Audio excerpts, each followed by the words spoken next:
It's not every day that I see a new tool or something that gets me really excited that I see as a game changer in the studio. So what I have here is the Outpost Pottery 1.0 Tile Spinner. And we're gonna find out if this new tool is the game changer I think it's gonna be. So disclaimer, this is not a paid review. I wasn't given this. I purchased this with my own money. This was purchased off Amazon. You can get the tile spinner for about 32 bucks, and that seemed like a worthy investment for my studio. Going into this knowing that I could possibly use tiles as a low-cost Batt solution in the pottery. So join me as we take this for a spin, see what I did there, and see if this is something that you could possibly use in your studio and find value in.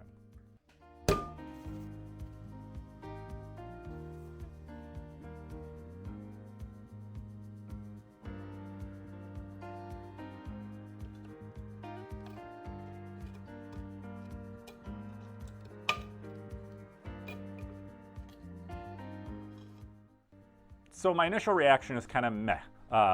And that's only because what I received as a product is essentially a 3D printed tile spinner. It's a 3D printed device.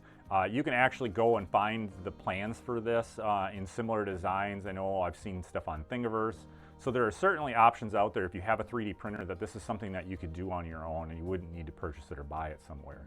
Now with that being said, I no longer have a 3D printer, so again, thinking about spending $32 wasn't a hard decision to think about, you know, where I could get value in my studio. So I've used plastic bats, I've used the MDF bats, and I have several of them. I have a lot of different versions looking for the best one to work in the studio. They often warp and they don't quite sit the same way on the, you know, on the wheel head. So over time, you know, they do a great job, but they're also kind of expensive when you think about an individual bat being $10 to $15 on average, and sometimes even more depending on what the bat is.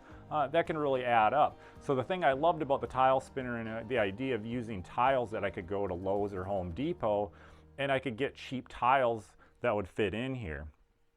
So that's exactly what I did. I went to a Lowe's and I found an entire box of tiles, 6-inch tiles to be clear. There is one caveat: you need to make sure that they're 6-inch tiles, because there are some that are 5 and 7/8. So you need to look at the actual size if you do go out to buy tiles and make sure that their full actual size is 6-inch and they're not slightly smaller. And so that's usually just labeled on the box.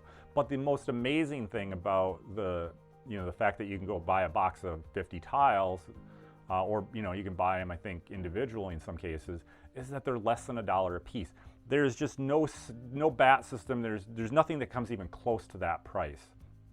And so the idea that I could spend 50 bucks and have 50 tiles that I could place into the tile spinner and then use as bats, pull them out, the inserts, what have you, I think that's an amazing proposition. So what else do I need to say about the tile spinner itself? Really that it's a great tool.